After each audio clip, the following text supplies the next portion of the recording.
ಧರ್ಮಸ್ಥಳದ ಶ್ರದ್ಧೆ ಭಕ್ತಿಯನ್ನು ಕೋಟ್ಯಾಂತರ ಭಕ್ತರು ಇಟ್ಟಿರುವಂಥ ನಂಬಿಕೆಯನ್ನು ಅಸ್ಥಿರಗೊಳಿಸಬೇಕು ಅನ್ನುವಂಥ ಒಂದು ಸ್ಪಷ್ಟ ಉದ್ದೇಶದಿಂದ ಹುನ್ನಾರದಿಂದ ಈ ಮುಸುಕುದಾರಿ ಮನುಷ್ಯ ಬಂದು ಏನು ಆರೋಪಗಳನ್ನು ಮಾಡ್ತಾನೆ, ಅದಾದ ನಂತರದಲ್ಲಿ ತಕ್ಷಣದಲ್ಲಿ ಇದಕ್ಕೆ ಭಾಳ ಗಂಭೀರತೆಯನ್ನು ಕೊಟ್ಟು ಆ ಆರೋಪಗಳನ್ನು ಕೇಳಿದ್ರೆ ಸಾವಿರಾರು ಮರ್ಡರ್ಗಳು ಒಬ್ಬನೇ ಹೋಗಿ ಅದನ್ನೆಲ್ಲ ಹೂತಿರೋವಂಥದ್ದು, ಇದನ್ನೆಲ್ಲದನ್ನು ಕೇಳಿದ್ರೆ ಯಾರಿಗೇ ಆಗಲಿ ಮೇಲ್ನೋಟಕ್ಕೆ ಭಾಳ ಆಶ್ಚರ್ಯ, ಗಾಬರಿ, ಜೊತೆಗೆ ಇದಾಗಲಿಕ್ಕೆ ಇಷ್ಟರ ಸಾಧ್ಯನಾ ಅನ್ನುವಂಥದ್ದಿದ್ದಾಗ ಅಷ್ಟೊಂದು ಸೀರಿಯಸ್ನೆಸ್ಸಲ್ಲಿ ಆ ವ್ಯಕ್ತಿಯ ಪೂರ್ವಾಪರದ ಬಗ್ಗೆ ತನಿಖೆ ಮಾಡ್ದಲೆ, ಯಾರು ಏನು ಅನ್ನೋದನ್ನು ನೋಡ್ದಲೆ ಅಷ್ಟು ಸೀರಿಯಸ್ ಆಗಿ ಪರಿಗಣನೆ ಮಾಡಿ SIT ರಚನೆ ಮಾಡುವಂಥ ಧಾವಂತವನ್ನು ಮುಖ್ಯಮಂತ್ರಿಗಳು ರಾಜ್ಯ ಸರ್ಕಾರ ತೋರಿಸಿದ್ರಲ್ಲ. ಅಕಸ್ಮಾತ್ ಇದು ಹಿಂದೂ ಸಂಸ್ಥೆ ಅಲ್ಲದೆ, ಧರ್ಮಸ್ಥಳ ಅಲ್ಲದೆ ಬೇರೆ ಇನ್ಯಾವುದಾದರೂ ಧರ್ಮದ ಸಂಸ್ಥೆಯ ಮೇಲೆ ಯಾವುದೋ ಅನಪರಿಚಿತ ಮುಸುಕುದಾರಿ ಮನುಷ್ಯ ಈ ರೀತಿ ಬಂದು ಅಲಿಗೇಷನ್ಗಳನ್ನು ಮಾಡಿದ್ದಿದ್ರೆ ಇಷ್ಟೇ ಧಾವಂತ ಅರ್ಜೆನ್ಸಿಯನ್ನು ಮಾನ್ಯ ಮುಖ್ಯಮಂತ್ರಿಗಳು ರಾಜ್ಯ ಸರ್ಕಾರ SIT ಮಾಡೋದ್ರ ಕಡೆಗೆ ತೋರಿಸಿರ್ತಿದ್ರ. ಎರಡನೇದು,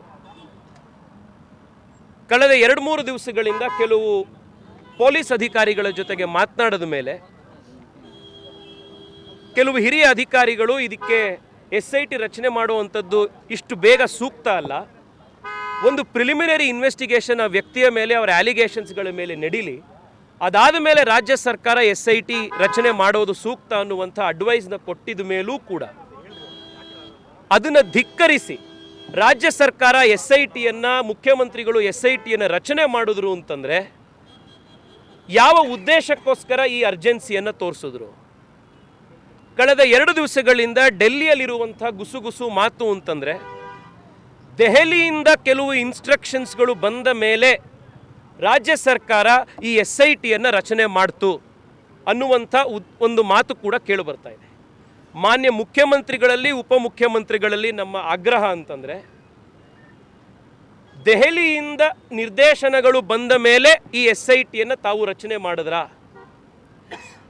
ದೆಹಲಿಯಿಂದ ನಿಮಗೆ ಈ ರೀತಿ ನಿರ್ದೇಶನಗಳನ್ನು ಕೊಟ್ಟಂತಹ ನಾಯಕರು ಯಾರು?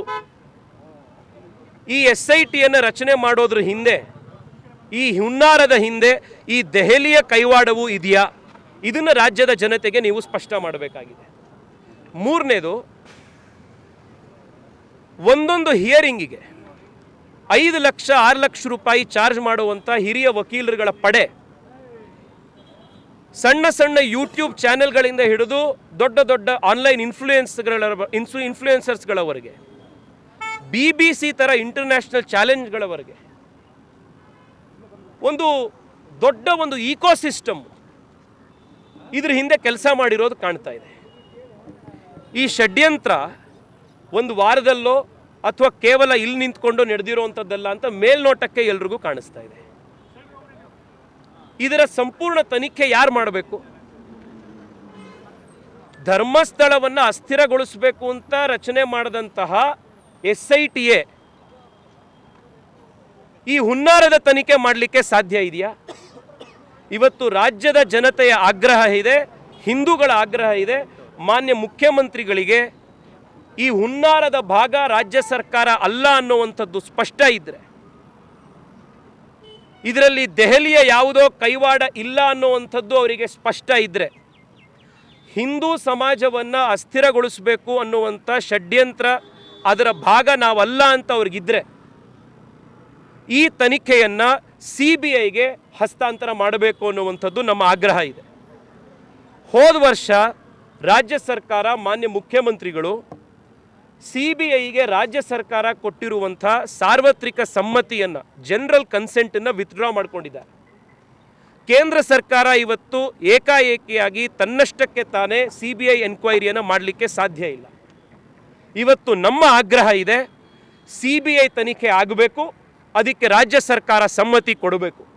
ನೀವು CBI ತನಿಖೆಯನ್ನು ಮಾಡಲಿಕ್ಕೆ ಸಮ್ಮತಿ ಕೊಡಲಿಲ್ಲ ಅಂದರೆ ಏನೋ ನೀವು ಬಹಳ ದೊಡ್ಡ ಹುನ್ನಾರವನ್ನು ನೀವು ಬಚ್ಚಿಕ್ಲಿಕ್ಕೆ ಪ್ರಯತ್ನ ಮಾಡ್ತಾ ಇದ್ದೀರಾ ಅನ್ನೋದು ಸ್ಪಷ್ಟ ಆಗುತ್ತೆ.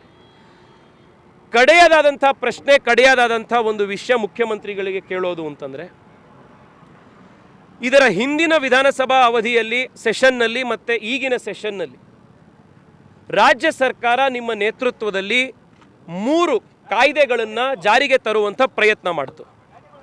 ಒಂದು, ನಮ್ಮ ಕರಾವಳಿ ಭಾಗದಲ್ಲಿ ಆ್ಯಂಟಿ ಕಮ್ಯುನಲ್ ಟಾಸ್ಕ್ ಫೋರ್ಸನ್ನು ಶುರು ಮಾಡ್ತೀವಿ ಅಂತ ಬಂದರು. ಹೆಸರು ಆ್ಯಂಟಿ ಕಮ್ಯುನಲ್ ಟಾಸ್ಕ್ ಫೋರ್ಸ್ ಅಂತ ಇಟ್ಟರು ಅದರ ಉದ್ದೇಶ ಹಿಂದೂ ಸಮಾಜ, ಹಿಂದೂ ಸಂಘಟನೆಗಳು, ಹಿಂದೂ ಕಾರ್ಯಕರ್ತರನ್ನೇ ಬಗ್ಗು ಬಡಿಯುವಂಥ ಉದ್ದೇಶ ಇದ್ದಿತ್ತು. ಇದನ್ನು ರಚನೆ ಮಾಡೋದಕ್ಕೂ ಕೂಡ ನಿಮಗೆ ದೆಹಲಿಯಿಂದ ಇನ್ಸ್ಟ್ರಕ್ಷನ್ಸ್ ಬಂತಾ? ಇದು ಯಾವ ಅಜೆಂಡಾದಲ್ಲಿ ಮಾಡಿದ್ರಿ? ನಾವು ಫೇಕ್ ನ್ಯೂಸನ್ನು ಕರ್ಬ್ ಮಾಡ್ತೀವಿ ಅಂತ ಹೇಳಿ ಒಂದು ಕಾನೂನನ್ನು ತರಬೇಕು ಅಂತ ಬಂದ್ರಿ. ಅದರಲ್ಲೂ ಕೂಡ ಉದ್ದೇಶ ಇದ್ದಿದ್ದು, ಯಾರು ಹಿಂದೂ ಸಂಸ್ಥೆಗಳ ಪರವಾಗಿ ಮಾತನಾಡ್ತಾರೋ, ಹಿಂದೂ ಧರ್ಮದ ನಾಯಕರುಗಳ ಭಾಷಣಗಳನ್ನು ಹತ್ತಿಕ್ಕಲಿಕ್ಕೆ ಕಾನೂನು ತಗೊಂಬರುವಂಥ ಪ್ರಯತ್ನ ತಂದ್ರಿ. ಇದು ಯಾವ ಅಜೆಂಡಾದ ಪಾರ್ಟು? ಇನ್ನು ಕಡೆಯದಾಗಿ ರಾಹುಲ್ ಗಾಂಧಿ ಅವರು ಹೇಳಿದ್ರು ಅನ್ನುವಂಥ ಉದ್ದೇಶದ ಮೇಲೆ ಈ ಒಂದು ವಿಧಾನಸಭಾ ಅವಧಿಯಲ್ಲಿ ಹಿಂದೂ ಸಮಾಜವನ್ನು ನೂರಾರು ಜಾತಿಗಳ ಆಧಾರದಲ್ಲಿ ಒಡೆಯುವಂಥ, ಜಾತಿ ಮಧ್ಯೆ ವಿಷ ಬೀಜ ತೆಗೆದುವಂಥ ರೋಹಿತ್ ವೇಮುಲ ಕಾಯ್ದೆಯನ್ನು ಕೂಡ ಜಾರಿಗೆ ತರ್ತೀವಿ ಅನ್ನುವಂಥ ಉದ್ದೇಶವನ್ನು ಮಾಡಿದ್ರಿ. ಇದಕ್ಕೆ ನೀವೇ ಹೇಳಿದ್ರಿ ದೆಹಲಿಯಿಂದ ರಾಹುಲ್ ಗಾಂಧಿ ಅವರು ಇನ್ಸ್ಟ್ರಕ್ಷನ್ಸ್ ಕೊಟ್ಟರು ಅಂತ. ರಾಹುಲ್ ಗಾಂಧಿ ಅವರ ಪತ್ರದ ಆಧಾರದ ಮೇಲೆ ನಾವು ಈ ಕಾನೂನನ್ನು ಜಾರಿಗೆ ತರ್ತಾ ಇದ್ದೀವಿ ಅಂತ ಹೇಳಿದ್ರಿ. ಇದು ಕೂಡ ಒಂದು ಲಾರ್ಜರ್ ಷಡ್ಯಂತ್ರದ ಭಾಗವಾ? ಆ್ಯಂಟಿ ಕಮ್ಯುನಲ್ ಟಾಸ್ಕ್ ಫೋರ್ಸ್ ಕರಾವಳಿ ಭಾಗಕ್ಕೆ ತೆಗೆದುಕೊಂಡು ಬಂದಿದ್ದು, ಫೇಕ್ ನ್ಯೂಸನ್ನು ಕರ್ಬ್ ಮಾಡ್ತೀವಿ ಅಂತ ತೆಗೆದುಕೊಂಡು ಬಂದಂತಹ ಕಾನೂನು, ರೋಹಿತ್ ವೇಮುಲ ಕಾಯ್ದೆ ಮತ್ತು ಧರ್ಮಸ್ಥಳವನ್ನು ಅಸ್ಥಿರಗೊಳಿಸುವಂಥ ಯೋಜನೆ, ಇವೆಲ್ಲವೂ ಕೂಡ ನಿಮ್ಮ ಇರಾಡಿಕೇಟ್ ಸನಾತನ ಧರ್ಮದ ಒಂದು ಲಾರ್ಜರ್ ಅಜೆಂಡಾನ? ಇದನ್ನು ಇವತ್ತು ಮಾನ್ಯ ಮುಖ್ಯಮಂತ್ರಿಗಳಿಗೆ ಭಾಳ ಸ್ಪಷ್ಟತೆಯಿಂದ ಈ 5 ಪ್ರಶ್ನೆಗಳನ್ನು ಮುಖ್ಯಮಂತ್ರಿಗಳಿಗೆ ಕೇಳ್ತಾ ಇದೆ. ಮುಖ್ಯಮಂತ್ರಿಗಳು ರಾಜ್ಯದ ಜನಕ್ಕೆ ಈ 5 ಪ್ರಶ್ನೆಗಳಿಗೆ ಸ್ಪಷ್ಟ ಉತ್ತರ ಕೊಡಬೇಕು. CBI ತನಿಖೆಯನ್ನು ಅವರು ಆದಷ್ಟು ಬೇಗ, ಯಾವ ಅರ್ಜೆನ್ಸಿಯಲ್ಲಿ, ಧಾವಂತದಲ್ಲಿ